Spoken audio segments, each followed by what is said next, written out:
estamos aqui, Escola Municipal Adelaide Stevenson, Irajá, para mais uma edição do Trilhas Identitárias, dessa vez com Tino Marcos, jornalista consagrado, futebol, parceiro do Galvão Bueno durante anos. História maravilhosa, homenagens espetaculares e emocionantes que a direção e a turma, as crianças, vão proporcionar. O Trilhas é um projeto cada vez mais emocionante, né? É muito significativo mostrar para as nossas crianças que tem pessoas que saíram do mesmo lugar que elas, da mesma escola que elas e que chegaram em lugares que são referências, que elas querem chegar um dia. Então é isso que a gente quer, empoderar as nossas crianças, os nossos carioquinhas, estudantes da Rede Municipal de Educação. Ah, ele é o amigo do museu, prazer te conhecer, Sérgio. Até eu aproveitar essa sua chegada aqui para lembrar o que mudou aqui. Essa entrada aqui é completamente diferente da minha lembrança, né? Parece muito novo, um mural todo bonito, todo colorido e tal. Ah, já mudamos algumas vezes. Imagina, já teve bonequinho. Nós estamos falando de negócio de 50 anos. Nós estamos falando de 50 anos atrás, então assim, realmente é natural que as coisas estejam diferentes, né? Mas a rua também, a entrada de aquela parte de trás ali, eu acho que é mais parecido com o que eu lembro. Ali, hoje ali a esquina, eu acabei de chegar, né? Então não vi direito. É o Graça. Mas assim, da esquina de lá. Escola, né? Vamos vindo, são 3 escolas. Ah, são 3 escolas. E você vinha como pra cá? A pé? Vinha de casa. Eu morava muito pertinho. Eu morava no bloco 33. Apartamento 212, Eu estive lá. Que legal. Foi ver chegar o bloco. Eu lembrei de chegar o bloco. Não. Eu sabia. Conversar com seus vizinhos. Gente, olha só. Eu sabia que era o segundo andar, que era o bloco 33, e que era perto do GRAG, né? Que é onde eu também fazia um monte de coisa. Jogava, lutava judô. Isso. Muito solto, muito tranquilo, sabe? Jogando bola, brincando com os amigos e tal. Vinha à escola. Aí eu sou de uma época aqui que teve um episódio que, eu não sei se isso ainda existe também, que virou um santuário, tipo assim, caiu durante uma tempestade, uma coisa, se descolou um pedaço de pedra assim da montanha e acabou ficando um relevo com, não sei se uma santa, o Nosso Senhor, alguma coisa assim, o Jesus, alguma coisa desse tipo, e aquilo virou uma romaria, na época, vinham multidões para rezar ali, e virou um... Interessante. Não sei essa daí eu não me contava, na descida da minha rua. Da rua não. Indo acho que para Estado da Água Grande, pode ser. Porque senão pode ser onde fizeram a Capela Rainha da Paz. Então é isso. Porque tem exatamente uma rocha ali e fizeram a Capela Rainha da Paz, que é da São Rafael. Não, é isso. Então com certeza. Eu dou o início da história da capela. Não, foi. Eu vi o surgimento. Eu demorava quando surgiu a capela. O secretário Hugo Nepomuceno, é legal explicar mais uma vez, reforçar sempre esse projeto Trilhas Identitárias, né? Que eu, pelo menos, acho espetacular da pessoa poder voltar ao primeiro colégio. O Zico teve aqui, teve na dele, né? Teve na Henrique Adável, Jorge Aragão, teve na dele, Tereza Cristina, Flávio Oliveira. Que legal. Paulo César Caju, Adílio, foi na Santos Anjos. Flávia foi numa escola nossa. Selminha Sorriso. Adílio na Cruzada, não? Adílio, Hernani e Paulinho Pereira, os 3 na Santos Anjos da Cruzada. Na Cruzada, e o Júlio César era de lá. O Júlio César era, mas ele era do Pinto, né? Ele era amigo dele, mas não era de lá. Ah, isso aí. Jogava contra. Exato. Sérgio, é super interessante que assim, Tino, a gente tem uma rede que é imperial quase, né? A gente tem escolas aí de 130, 140, 150 anos, né? A nossa rede ela se confunde com a história do Brasil, com a história do Rio de Janeiro, né? E é muito interessante os alunos dessa geração identificarem personagens do seu cotidiano. Bom dia. Bom dia, tudo bem? Oi, Lorena, bom dia. Tudo bom? Tudo bem? E é super interessante, né, a gente promover esse encontro entre gerações, né? Um aluno que hoje está estudando aqui, que está sendo impactado, que está tendo resultados positivos para sua aprendizagem, ter contato com personagens do seu dia a dia, do seu cotidiano, da comunidade, com as pessoas que eles estão vendo na TV, que eles admiram, personagens que estão no campo artístico e que muitas vezes eles estão ali, são fãs mas não sabiam que estudaram na mesma escola deles ou que estudaram numa escola da própria prefeitura. Maravilhoso. E a sua relação com ele? Pô, desde a infância, eu sou de 86, né? Sim. Eu 30 e poucos anos, assim, desde que eu me entendo por gente acompanhando futebol na TV, 86 foi Galvão Bueno. Foi o ano que eu entrei na Globo. Desde que eu me lembro de acompanhar futebol, seleção, enfim, as finais de campeonato, aquela tabelinha ali nos comentários. Você pra mim também é uma referência, né? Olha, foi aos poucos, não foi desde pequeno não, porque eu sempre gostei muito de futebol. Meu pai era o maior boleiro que eu já conheci. E, então jogava bola e a gente ia ao Maracanã. Aqui de Irajá? A gente começou, morava em Caxias, veio pra cá. Aqui foi o primeiro apartamento próprio que meu pai teve, ele morava de aluguel em Caxias, aí viemos pra cá, moramos aqui. Mas sempre o futebol. A minha vida foi forjada com a paixão do futebol, meu pai e tal. Jogando bola com ele, indo ao Maracanã. Então foi meio natural. Eu queria fazer jornalismo, eu queria ser repórter, mas não podia ser qualquer coisa, mas adorava esporte. Aí como teve a oportunidade de entrar por essa porta e seguir nessa estrada, eu acabei não saindo dela. Foi maravilhoso, eu adorei. Mas foi assim, foi meio natural. Eu acho que a gente que é jornalista esportivo, que tem algum sucesso, assim, eu acho que normalmente fomos crianças que gostamos muito daquilo, né? Assim, consumimos muito futebol, esporte. A pessoa traz um arcabouço assim, de lembranças das coisas que é importante para o jornalista esportivo. Você é bom de bola? Não, esforçado, viu? Canhoto. Canhoto é difícil ser ruim de bola, mas eu consigo ser essa exceção. Sou canhoto, chuto forte razoavelmente, a perna direita nem para subir no ônibus, como diz o Gerson. 35 anos de clube. 35, diretão. Foi sempre com o Galvão. O Galvão saiu durante um período, em 92, por aí, ele teve uma experiência fora, na OM, na rede OM e tal. Não, sempre com o Galvão. Desde que eu entrei ele já estava, ele saiu um período, voltou e continuamos juntos. Mas minha primeira matéria foi um treino no Bangu, isso eu não esqueço assim. No Bangu, entrevista com o Perivaldo, lateral e tal. Essa foi a primeira na TV. Mas eu já tinha 3 anos de jornal. Eu trabalhei no Jornal dos Esportes, no antigo Jornal dos Esportes, Cor de Rosa, que era um jornal muito formador para jornalista esportivo. E depois fui pro Dia. Aí trabalhei no Dia e do Dia fui pra Globo. Legal. E você era bom aluno? Eu era um aluno, assim, da média, eu acho, sabe? Assim, não era dos melhores nem dos piores, assim, não ficava em recuperação, mas também não era o dos caras top, não. Ser criado no subúrbio foi pra mim uma dádiva, assim, sabe? Porque era muita liberdade, muita tranquilidade, assim, muita alegria, muito legal. Essa memória do subúrbio, né? Jogar bola na rua, reunir os amigos na praça, isso aí é impagável, né? Escola. E aí, ó, foi abordado. Muito grandes. Não, calma aí. Qual o seu sentimento de estar aqui hoje? Meu sentimento? Não. Como você chegou até aqui? Pode não, por favor. Pode não, tá brincando. Você te lembra alguma coisa em 94? Alô, Tino Marcos, bom dia. Algo lembrou você um momento especial em 1994? Seja muito bem-vindo à Escola Adlai Stevenson. Opa, muito obrigado. Lembra algo, você assim, andando ali, tentando entrevistar os jogadores, depois você foi retirado do campo? Claro, essa é a minha lembrança mais... E a nossa também. Mais, assim, a maior pérola assim, que eu tenho dessa carreira toda e tal, foi um dia especial. 17 de julho de 94. Tino, nosso secretário Renan Ferreirinha. Fala, Renan, tudo bem? Tudo bem, Tino? Que alegria, que honra ter você aqui com a gente, hein? Nossa, a honra é toda minha. A gente quer saber dessas memórias aí. Falar em memória, não é? Só aqui agora O que foi no dia 17? O que aconteceu? A final da Copa. Eu costumo dizer que foi o dia mais precioso assim, da minha carreira, porque o Brasil não ganhava, como agora está 24 anos sem ganhar um título. O Brasil também estava 24 anos, com a diferença fundamental de que o título anterior tinha sido de 70. A seleção certamente mais encantadora que o futebol já viu. Então, assim, na memória do brasileiro, aquela seleção de 70 precisava acontecer de novo, não acontecia. Então era uma pressão imensa. Ano após ano, Copa após Copa, o Brasil não vencia. Então, quando venceu em 94, aquilo tirou um peso das costas da seleção brasileira. Eu sempre digo que a seleção passou a jogar com mais leveza depois de 94. Os caras entravam com mais naturalidade. Então foi muito importante.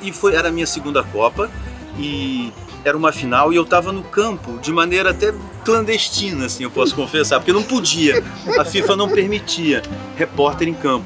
Mas como era o último jogo, e a Globo pensou assim, bom, entra como auxiliar de câmera e se der para entrevistar alguém no final, entreviste, né? E aí eu entrei, eu lembro com o microfone todo desmontado, descaracterizado, o retorno, que é o que a gente ouve, né, o Galvão ouve a narração, descaracterizado para que a gente mostrasse, não parecesse microfone nem nada. E na hora dos pênaltis, eu fui montando aquilo tudo, comecei a ouvir o Galvão, falei, caramba, eu tô ouvindo, será que eles vão abrir o microfone? Eu ainda tinha uma dúvida, eles vão esquecer de abrir o microfone na mesa. Mas deu tudo certo, assim, na hora que eles passaram dando a volta olímpica, eu pulei a grade de publicidade assim e passei por 2 anéis de segurança, assim, os caras estavam em volta, eu passei por baixo, novinho, né, espertinho. Aí cheguei nos jogadores e fui o único a entrevistar os tetracampeões ali, então tetra naquele momento. Quem foi o primeiro time que você chegou? Foi, acho que o Romário. Que era o cara, né? Era só o cara. Só o homem da Copa, né? E eu tava entre emocionado e cansado, porque a Copa a final foi ao meio-dia, 2 da tarde no verão. Aquilo era 2 e pouca da tarde. Na Califórnia, um calor danado. E eu dei aquele pique e a minha voz assim, quando eu ouço, eu tenho até vergonha, meio chorando, meio falando, mas meio cansado. Mas foi maravilhoso. Aí o que o Galvão falou no final, quando acabou as entrevistas, acabaram me levando embora. A segurança foi, me tirou. É que nem um garotinho passou aqui, né? Ele passou aqui, foi por causa disso. E eu não entendendo nada. Que ideia, que Vamos legal. seguindo, então. Que ideia maravilhosa. A nossa recepção pra você. Tudo tem um simbolismo, né? Pois é. Tudo tem uma coisa... É ótimo o ator.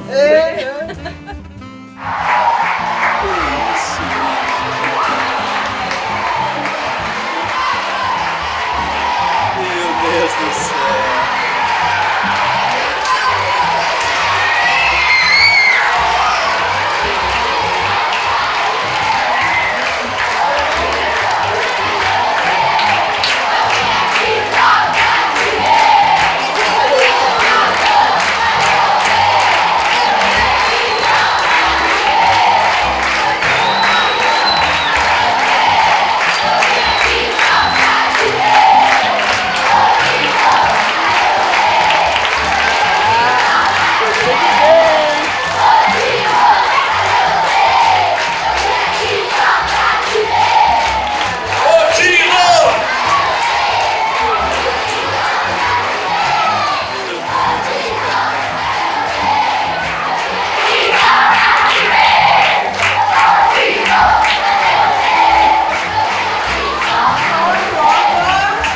Bom dia, secretário. Bom dia, subsecretário. Não sei onde ele está, mas ele está aí. Ah, tá lá. Hugo, vem pra cá. Bom dia, querida coordenadora. Um bom dia especial ao Tino Marcos. Aplausos ao Tino Marcos, gente.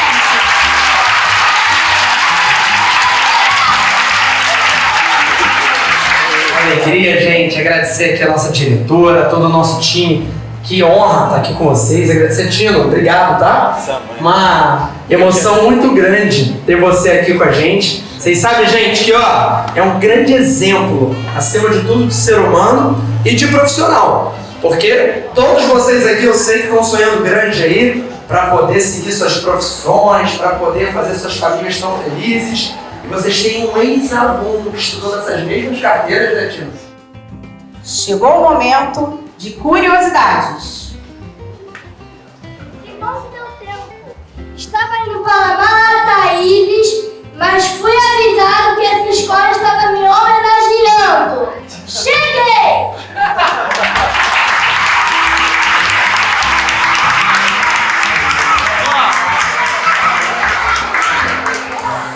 Em dezembro de 1982, Tino saiu do Rio numa bicicleta, acredite, Calói 10, rumo à casa de praia da família em Marataízes, no Espírito Santo.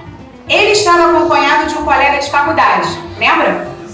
Mas, no segundo dia de viagem, o amigo, gente, passou mal e retornou de ônibus deixando o Tino sozinho.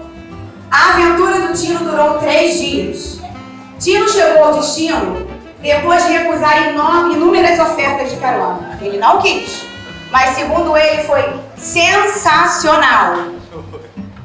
A vida do jornalista Tino Marcos, retratada em forma de cordel.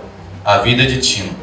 Seu Faustino e Dona Maria se encontraram e se casaram, e com amor e união tiveram seu filho amado. Seu nome é Tino Marcos, ele adora uma boa corrida. Nasceu em 15 de maio e já participou de 8 Copas na vida. Em Duque de Caxias, ele iniciou seu caminho a trilhar, mas foi na Adlai Stevenson que começou a brilhar. Sua caminhada foi longa, quando na Rede Globo chegou, alcançou outro patamar e na seleção ele triunfou. Tino Marcos, repórter audaz, nas notícias, sempre em paz, com caneta e microfone em mãos, desvendou histórias com emoção. Seu coração foi fisgado por sua amada Virgínia, e para curar essa união, tiveram 2 lindas filhas. Hoje ele se encontra feliz, por tudo ter realizado, que nos sirva de exemplo esse seu importante legado.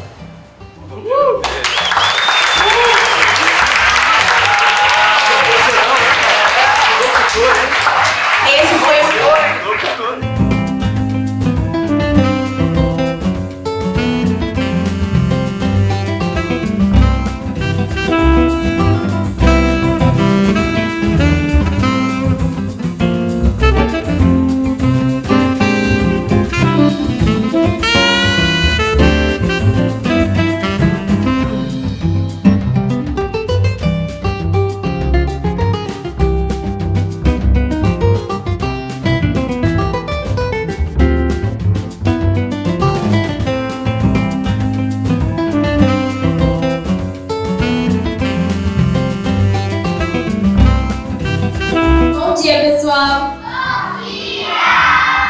Hoje nós, da turma 1602, estamos aqui para apresentar o poema que fizemos para o Tino Marcos.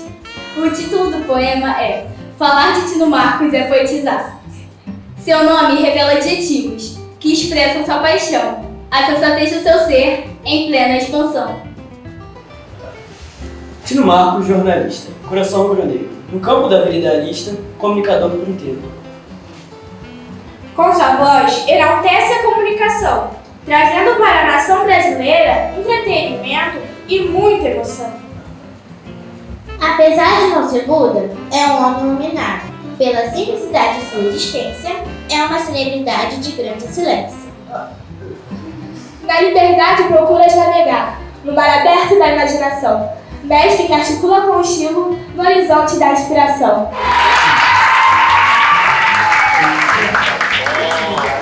Ai, vocês são demais, meu Deus do céu. Vocês são muito, além de trabalhadores, educados, criativos também, demais. Nossa, muita criatividade, é a coisa mais linda. Olha, gente, eu posso dizer que eu já fui algumas vezes na vida homenageada. Muitos anos trabalhando. Já fui até no arquivo confidencial do Faustão. Eu vi. Mas eu confesso que eu nunca vivi nada parecido com o que eu estou vivendo aqui hoje, sabe? Que bom. A gente vê o trabalho, vê a dedicação, o carinho, o envolvimento, a criatividade, sabe, de vocês. Olha, realmente assim, nunca vivi nada assim. Eu tô com 61 anos e acho que nunca mais viverei nada tão forte, tão impactante. 1000 vezes obrigado, tá?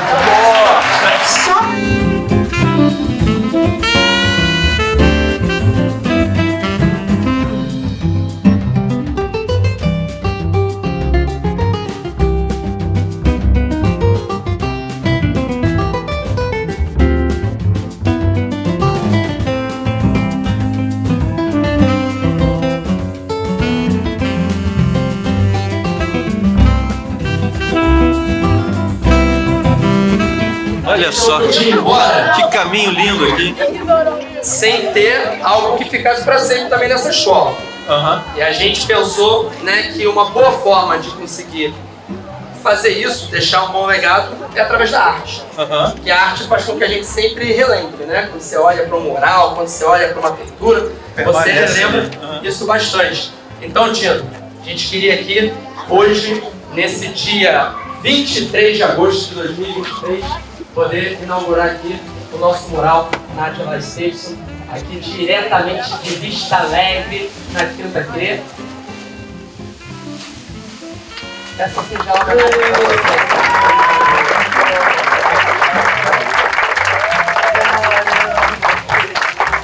E aí, Tino, para finalizar, eu acho que a gente, você viu toda a dedicação da escola, toda a dedicação dos professores, Mara, Ana Paula, nossa diretora junta. Daniele. Dani, obrigado Dani também, todos os nossos professores, nossos alunos que se dedicaram muito. E assim, quando uma escola se dedica para conhecer sobre uma pessoa, sobre uma personalidade, vem de tudo, né? Vem sobre a vida pessoal, vem sobre a vida profissional. E uma coisa que ficou muito claro para todo mundo aqui, eu acho que você pôde ver, é a admiração pela pessoa Tino Marcos. Obviamente todos nós aqui, eu cresci te ouvindo, né? Acho que muitos de nós aqui têm essa associação muito clara contigo, com boas lembranças, com boas memórias. Eu acho que na vida pública a gente aprende uma coisa que é muito importante também celebrar em vida. Eu acho que ter essa oportunidade de homenagear uma pessoa, um profissional, um ser humano, acima de tudo um ex-aluno da nossa rede. E assim eu queria aqui falar para cada um dos nossos alunos, desde o primeiro ano até o 6º ano, que vocês se inspirem no Tino Marcos como alguém que teve um sucesso porque teve oportunidades e porque correu atrás. Óbvio que ter oportunidades é muito importante, né, Tino? Sim. E a escola pública é a grande promotora de oportunidades que pode ter.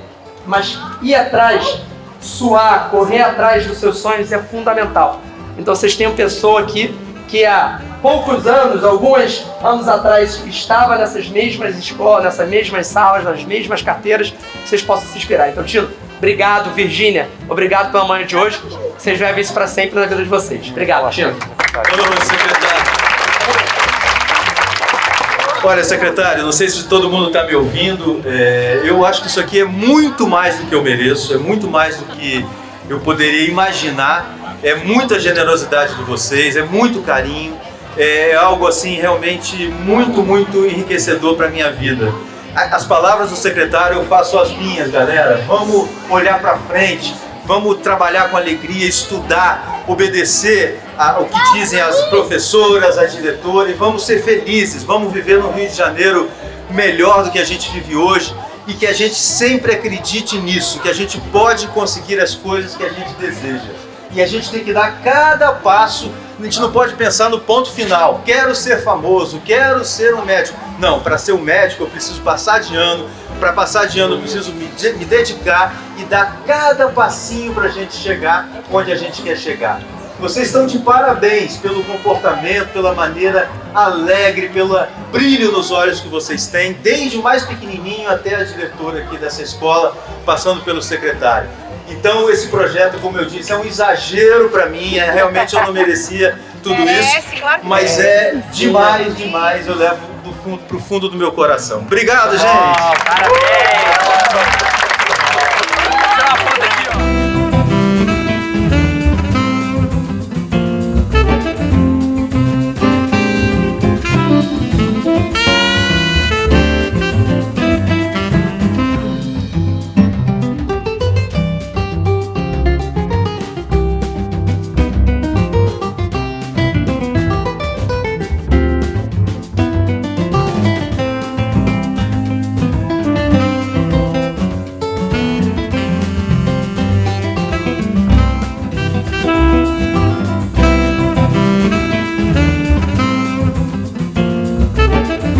Olha, eu não sei, eu praticamente ali fiquei congelado em alguns momentos. Quase chorei também, porque é tão bonito isso, né? Tanta pureza, né? Que a gente sente tanta falta no nosso dia a dia, né? Não, é assim, um exemplo assim, realmente assim, único para mim, Sérgio. Assim, essa experiência foi realmente demais, assim, porque desde as crianças, né, com a alegria, aquele brilho nos olhos, um comportamento muito legal, até toda a elaboração da execução do projeto, que já é maravilhoso. Quer dizer, a ideia do projeto é maravilhosa, mas a execução foi muito bem feita, né? Assim, arrebatadora, assim, né? Muito mais do que eu mereço. Foi algo assim, para eu levar realmente como um patrimônio assim, na minha memória, na minha lembrança. É lindo. E a gente fica sempre falando assim, será que o próximo vai ser melhor ainda, né? É sempre aquela dúvida, né, Sérgio? Como vai se superando, né? Porque, ainda mais no seu caso, né? Porque quando vem um cantor, um jogador que às vezes está acostumado já, né, com aquele assédio, shows com milhares de pessoas, né? Agora um jornalista consagrado, você conseguir alcançar, né? Esse nível que você alcançou de respeito, né? Isso é espetacular. Espetacular, porque eu nunca fui artista, sempre fui um repórter, sempre fui o cara ali pegando chuva, pegando lama no sol. Assim. Quem vê close não vê corre, né, Tino? Ganha mais dinheiro ainda. E ter esse reconhecimento, ter tudo isso acontecendo assim, é muito mais, Sérgio, do que eu jamais, quando estudava aqui, imaginei para minha vida. Eu jamais imaginaria, claro que eu queria ser alguém na vida, que eu tinha meus planos, minhas vontades, mas jamais imaginei que isso pudesse acontecer, esse tipo de retorno, um dia eu pudesse vivenciar. Eu acho que é algo muito forte, assim, Tino, a gente já percebeu isso em outras edições do Trilhas, mas aqui foi muito claro que é a criançada poder ver esse caminho. Então ver a sua história materializado ali. E aproxima, porque a gente muitas vezes na vida distancia o ídolo, distancia a referência, mas quando você está aqui com sua simplicidade, com a sua disponibilidade, você pode ter certeza aqui que os professores, os alunos saem muito felizes e gratos quanto a isso. E com Trilhas, o Trilhas significa isso, né, Sérgio? Significa uma forma da gente valorizar a identidade, a memória, a ancestralidade, conseguir fazer com que os nossos eternos ex-alunos possam seguir sendo referência. Então fica a nossa gratidão. Muito obrigado. E o que eu acho, só para finalizar, o que eu achei muito interessante é que assim, que não é um trabalho que naquele dia vai revelar, os alunos, ao longo dos dias, foram descobrindo e vivenciando quem é o Tino Marcos, né? Não é uma coisa assim, hoje vocês vão descobrir, vamos ter um convidado, que para muita criança talvez não tenha, mas como eles foram aos poucos convivendo com aquilo, esse formato de convivendo aos poucos amadurece, né? Amadurece e faz com que quando a gente chegue, não é uma pessoa estranha a eles, muito pelo contrário, é uma pessoa que eles já estão acostumados a lidar naquela história ali e tal. Então, assim, realmente... Isso só escola consegue fazer. Só escola. Né? A gente brincava que se nós fôssemos os responsáveis por vacinar, né, os diretores ainda entregariam uma cartinha no final, um bombonzinho, né, um kit pedagógico para levar no final disso. Porque tem muita dedicação, tem muito carinho. E é isso, trabalhar, e gera também intimidade, né? Você viu que tinha uns alunos tratando o Tino com muita intimidade. Porque é isso, porque você tá há 40 dias comendo com eles. Você tá há 40 dias, né, estudando com eles, jogando bola. Então, esse sentimento de pertencimento ficou muito forte. Então, mais um Trilhas Identitárias. Demais, gente. Parabéns, viu? Parabéns. Valeu, amigo. Parabéns a vocês. E você ter essa história contada aqui por você é uma honra também.